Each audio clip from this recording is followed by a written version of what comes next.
J'aimerais vous poser une question aujourd'hui pour commencer. Où est-ce que les croyants peuvent rencontrer Dieu puisqu'ils ne peuvent plus venir à l'église? Où est-ce que le Christ peut se rendre visible dans ce temps de confinement puisque les églises sont vides?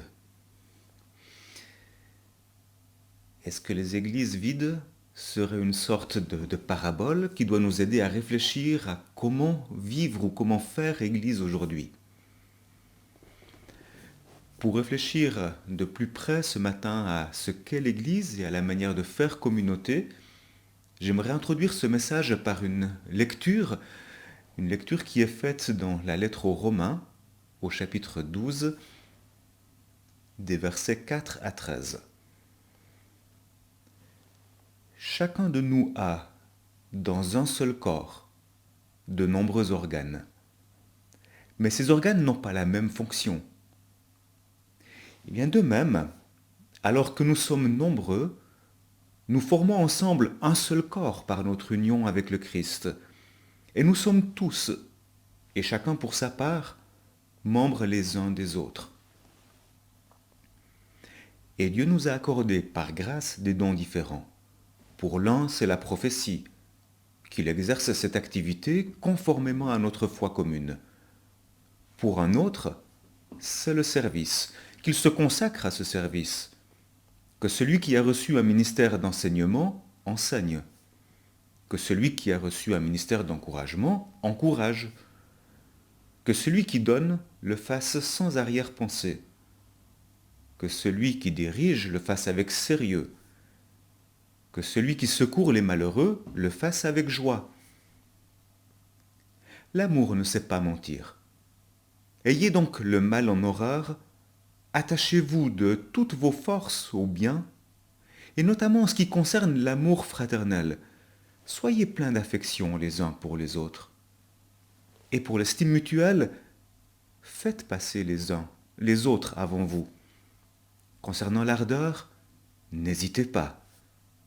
Et pour ce qui est de l'esprit, soyez bouillants. Concernant le Seigneur, soyez de bons serviteurs. Pour l'espérance, eh bien qu'elle soit votre joie. Concernant l'épreuve, qu'elle vous trouve plein d'endurance. À propos de la prière, qu'elle vous soutienne et qu'elle soutienne votre persévérance. Pour ce qui concerne les besoins de ceux qui appartiennent à Dieu, soyez-en solidaires, toujours prêts à pratiquer l'hospitalité. Nous avons ici un très beau texte qui nous décrit le fonctionnement de l'Église et la manière de nous engager pour le Seigneur. Nous voyons dans ce texte une Église qui est présentée comme un corps social où chacun a un rôle à jouer. Dans le corps humain, chaque organe est important, et même celui qui semble le plus petit, le plus insignifiant. Je me souviens que dans ma jeunesse, on considérait que des organes comme les amygdales ne servaient à rien et on en faisait assez facilement l'ablation. Or aujourd'hui, on sait qu'elles jouent un rôle essentiel dans la défense immunitaire. Eh bien, dans l'Église, il en va de même. Une personne qui est très en retrait et que personne ne voit est peut-être quelqu'un qui prie le plus pour l'Église et qui joue même un rôle décisif dans la défense immunitaire de l'Église face aux attaques de corps étrangers. Il y a dans l'Église des services qui sont beaucoup plus visibles que d'autres. Ceux qui sont en avant, sur la scène, se voient, sont vus. Je pense aux prophètes, à ceux qui apportent une parole d'encouragement qui peut résonner de manière particulière, soit dans l'actualité de l'Église, soit dans la vie d'une personne. Je pense aux enseignants qui éclairent le sens des textes bibliques pour les adultes ou pour les enfants. Mais il y a d'autres ministères qui sont beaucoup moins valorisés et qui pourtant sont tout autant essentiels pour le bon fonctionnement du corps de Christ. L'apôtre Paul évoque tous ceux qui accomplissent un service. Aujourd'hui, c'est peut-être faire du montage vidéo, ou être de l'équipe de nettoyage qui devra désinfecter l'église lorsque nous aurons à nouveau des cultes. L'apôtre Paul mentionne aussi d'autres ministères auxquels nous ne penserions pas spontanément. Il y a ceux qui soutiennent l'Église financièrement avec une générosité particulière et qui ont donc un don de libéralité. Il y a ceux qui secourent les malheureux et cela ne se voit pas toujours. Il y a ceux qui sont appelés à diriger et à exercer des responsabilités, par exemple diriger une équipe d'accueil ou présider une commission qui s'occupe des bâtiments.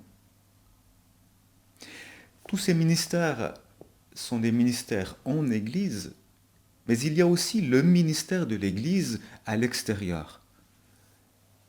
Je pense par exemple à un chef d'entreprise qui pourrait être très pris par son travail, qui n'aurait pas forcément la possibilité d'entrer dans un service qui demande beaucoup de temps au sein de l'Église locale, mais son service à lui, c'est d'être le représentant du Christ là où il est dans son activité professionnelle.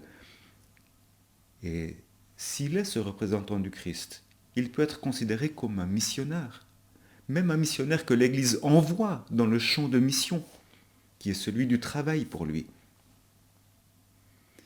Peut-être que là, il pourra infléchir des lois, peut-être en participant à des comités interentreprises. J'ai un ami qui a pu ainsi, par exemple, empêcher qu'il y ait des publicités pour des cigarettes ou d'autres produits nocifs sur toutes les chaînes privées de télévision en Suisse. Il s'est investi, il a cherché à être le représentant du Christ et il a pu faire valoir les valeurs qui lui tenaient à cœur et qui découlaient de sa foi. Ce que Paul nous enseigne dans ce texte, c'est que nous avons tous un rôle à jouer. Chacun devrait trouver une place dans l'Église. Et quand Paul décrit ce qui doit nous pousser à chercher cette place et à agir, il dit ceci, il dit que nous devrions avoir beaucoup d'affection et d'estime les uns pour les autres. Voilà le moteur de notre action. Il dit que nous ne devrions pas rester oisifs, mais que nous devrions ne pas hésiter à nous engager. Il dit que nous devrions être bouillants d'envie de servir le Seigneur et son Église. Et nous devrions agir dans tout cela pour être considérés comme de bons et fidèles serviteurs par notre Dieu. Et quand nous servons, notre service devrait être marqué aussi par certaines qualités. Notre service devrait être marqué par l'espérance, par la patience, par l'endurance, par la prière, et par une forme de solidarité forte qui puisse aller jusqu'à ouvrir les portes de sa maison et faire preuve ainsi d'hospitalité. C'est comme cela que Paul voit l'Église. Une Église qui vit un peu comme une ruche, où les abeilles vont tourbillonnant de partout, chacune ayant son rôle à jouer, et une ruche qui produit un miel qui est doux et bon à manger, et que les gens autour de nous ont envie de goûter.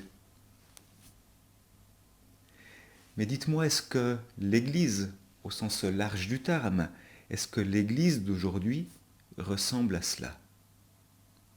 N'a-t-on pas souvent un petit noyau qui s'engage et beaucoup d'autres qui ne savent pas trop quelle est leur mission?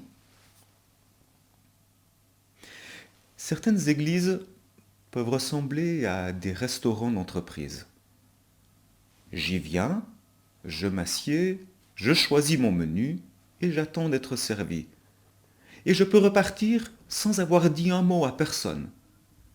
J'y suis simplement venu pour consommer, parfois peut-être pour reprendre des forces. Mais dites-moi, si je ne fais que manger, je cours le risque de devenir obèse. Il faut que je me dépense aussi, que j'agisse, que j'intervienne dans le corps du Christ. D'autres églises ressemblent à des salles de spectacle. Nous avons des acteurs et des spectateurs. Il y a ceux qui préparent le culte pour le rendre le plus attirant possible, et ceux qui viennent participer au culte comme s'ils étaient au théâtre, en critiquant ensuite allègrement la prestation des uns et des autres.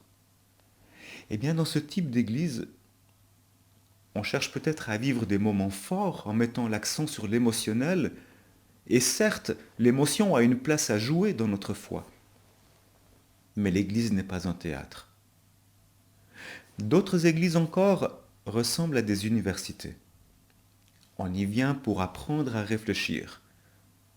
On y jouit d'un enseignement de qualité, mais il manque souvent la mise en pratique. On n'y apprend ni le savoir-être, ou le savoir-vivre, ni le savoir-faire. On n'entreprend rien pour former le caractère ou pour apprendre à servir Christ très concrètement, très pratiquement. Dans ces trois formes d'église, il y a des manques. Ces églises peuvent répondre à des besoins qui sont momentanés, mais aucune d'elles ne ressemble à cette ruche où tout le monde s'active, où il y a un bouillonnement qui fait que, en définitive, toute la ruche produit ensemble, parce que chacun joue son rôle, un miel qui est bon et doux au goûter. On court le risque, en fait, si nous avons des églises, restaurants ou salles de spectacle ou universités, on court le risque d'avoir des églises qui sont des institutions avant d'être des corps sociaux, avant d'être des communautés. Il y a un quatrième type d'église, c'est l'église hôpital. On y soigne les gens, on apporte de l'aide à ceux qui sont affligés, on prend soin des personnes dans tout leur être, autant sur le plan physique que mental, que social et spirituel. Il me semble, et je crois, que les églises devront faire face à beaucoup de besoins dans les temps à venir. Il nous faudra soigner beaucoup de gens, déjà après le confinement et dans les mois et années qui suivront. Soigner des gens à l'intérieur de l'Église, mais aussi à l'extérieur. Et dès aujourd'hui, et depuis quelques années je pense, nous pouvons entendre des appels à l'aide de personnes qui, autour de nous, crient au secours. Aujourd'hui, nous vivons dans un état d'urgence sanitaire. Cet état nous pousse à être confinés, chacun chez soi. Mais il y a une autre urgence sanitaire actuellement. C'est l'état de santé spirituelle de l'Église. Les églises sont trop confinées. Elles se sont isolées, elles n'offrent que peu de prise, que peu de pont avec la société. Et nos églises doivent sortir de ce confinement spirituel. Il faut aujourd'hui, bien sûr, continuer à offrir des services sociaux, caritatifs, comme on l'a fait. Il nous faut même réfléchir à un élargissement au vu des besoins à venir. Mais l'Église n'est pas que cela.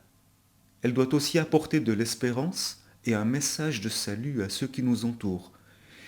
Et la question aujourd'hui se pose, mais comment articuler tout cela? Comment être une Église qui se rend présente au monde? Quel changement cela impliquerait-il pour l'Église d'entrer dans la dynamique, à la fois qui nous est décrite par l'apôtre Paul, où chacun est actif, et dans cette dynamique missionnaire où l'Église a un rôle à jouer dans ce monde? Nous sommes dans un temps très particulier, et à plusieurs égards un temps qui est unique. Qu'est-ce que Dieu veut nous dire aujourd'hui? Quand on voit un corps qui est malade, avant d'agir et de proposer un traitement, il est important d'établir un diagnostic. Est-ce que l'Église aujourd'hui, et je ne pense pas seulement à l'Église du Tabernacle, est-ce que l'Église d'aujourd'hui fait envie par sa manière de vivre? Est-ce qu'elle ressemble à ce que Dieu voulait quand il a rêvé l'Église? Ou y aurait-il un décalage entre la perspective que nous avons vue chez l'apôtre Paul et celle que nous observons aujourd'hui quand nous regardons les églises? Une fois que l'on a établi le diagnostic, il nous faut créer un système immunitaire, pour renforcer l'organisme et prévenir l'avancée de la maladie. Nous devons lutter contre le virus de la peur, le virus du repliement sur soi. Et nous devons injecter un vaccin, celui de la parole de Dieu. Un vaccin qui permet que nous restions attachés à la parole pour pouvoir vivre. Concrètement, tout ce que j'ai pu vous exposer dimanche dernier sur le fait d'apprendre à faire communauté trouve sa place ici, en réponse aux questions que je pose. Notre Église locale est largement orientée sur son culte, ses activités de jeunesse, sur la diaconie. Mais je me pose la question de savoir comment devenir une Église où le sens de la communauté serait tellement fort que si quelqu'un était dans le besoin, il y aurait automatiquement une dizaine de personnes autour d'elle qui chercheraient à lui venir en aide. Comment faire pour que l'Église ne soit pas juste un restaurant, un théâtre ou une université?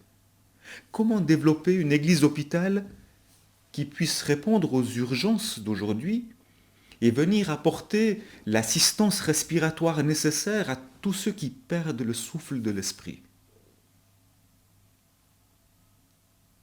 Je vous propose une solution et une réponse qui tient en 2 mots: les petits groupes.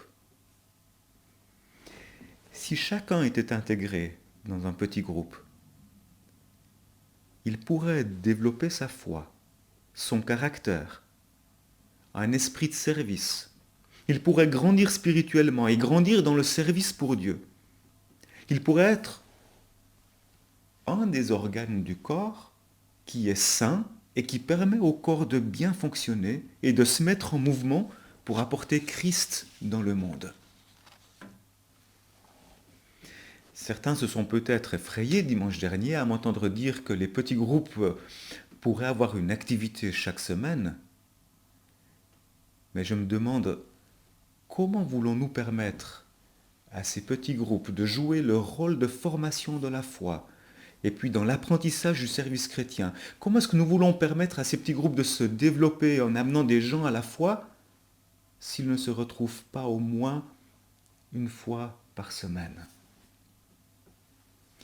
Ces petits groupes ne sont pas destinés à être des cocons dans lesquels on se sent bien, parce que l'Église n'est pas cela, ce n'est pas un cocon. Il y a une urgence sanitaire à déconfiner l'Église pour qu'elle s'ouvre au monde et qu'elle cherche à répondre avec un évangile qui soit authentique, qu'on ne travestisse pas cet évangile, mais qui cherche à répondre aux besoins de ceux qui sont là, autour d'elle. Et les petits groupes sont un formidable outil que Dieu nous donne, parce qu'il permet de prendre soin les uns des autres, il nous aide à grandir dans la connaissance de Dieu, il nous aide à former notre caractère chrétien parce qu'on est confrontés les uns aux autres, il nous aide à servir ensemble parce que chacun de ces groupes pourrait se donner une mission, ou chercher en tout cas la volonté de Dieu pour avoir une mission à remplir. Les petits groupes sont aussi un formidable outil parce qu'ils permettent de s'ouvrir à nos amis, à nos voisins, de les accueillir, par exemple, lors de repas, et puis ainsi de vivre notre foi avec eux. Est-ce trop que de se voir plus d'une fois par mois? Je pense que quand il y a urgence, on trouve toujours les moyens de réorienter nos priorités. Et il me semble qu'aujourd'hui, il y a une forme d'urgence à réorienter nos priorités, à sortir de notre zone de confort pour apprendre à faire communauté. J'aimerais vous poser une question. Est-ce que les églises vides aujourd'hui seraient un signe que Dieu nous donne? La question était posée récemment par un prêtre tchèque. Et elle me semble pertinente, même si on doit l'adapter à notre propre contexte. Cette question nous invite à comprendre le langage de Dieu dans les événements actuels de notre monde. Et pour cela, ça nécessite du discernement spirituel. Cela demande aussi de savoir nous détacher de nos émotions qui sont parfois exacerbées dans ce contexte et de prendre aussi de la distance par rapport à nos peurs pour ne pas réagir en fonction de nous-mêmes, mais réagir en fonction de la parole. Or Dieu aujourd'hui nous interpelle parce qu'il nous fait porter les conséquences des choix sociaux, économiques, environnementaux, culturels, spirituels, tous ces choix que nous avons faits avec nos sociétés et que nous ont conduits dans une forme d'impasse. Mais si Dieu nous parle à travers tout cela, ce n'est pas pour que nous nous mettions dans une position de recul ou d'inaction. Jamais Dieu ne nous appelle à être de simples observateurs de ce qui se déroule sous nos yeux. Quand Dieu parle, c'est pour changer notre regard. Et c'est pour nous soustraire à l'inertie qui pourrait être là et nous amener à agir.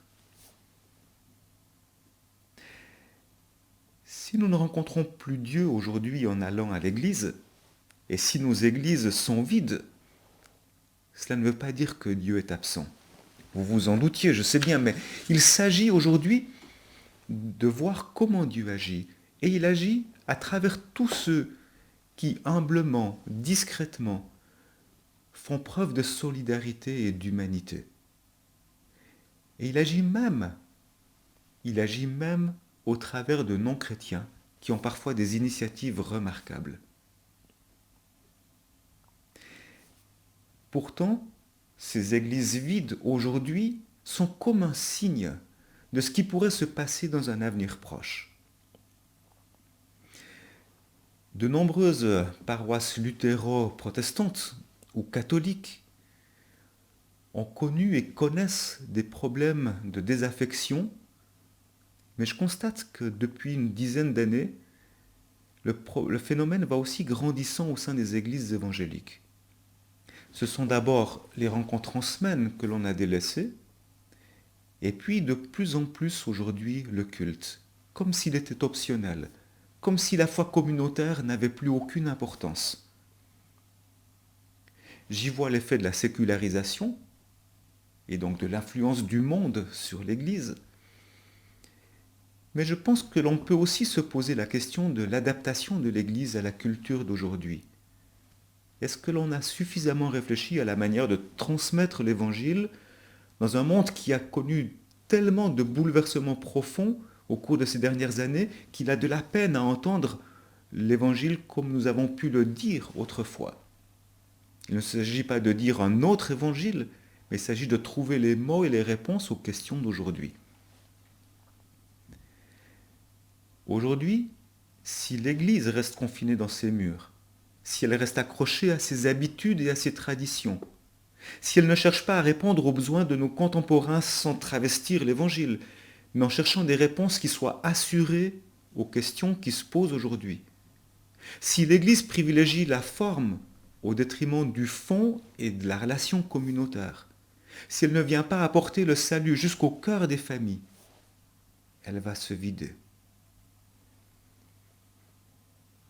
Or, il n'existe pas d'église sans communauté. L'Église doit faire communauté. Pour que ce signe aujourd'hui d'églises qui sont vides ne finisse pas par devenir réalité. C'est pourquoi je crois à l'importance et même à l'urgence de constituer des petits groupes dans notre Église locale, où tous les croyants puissent s'y retrouver.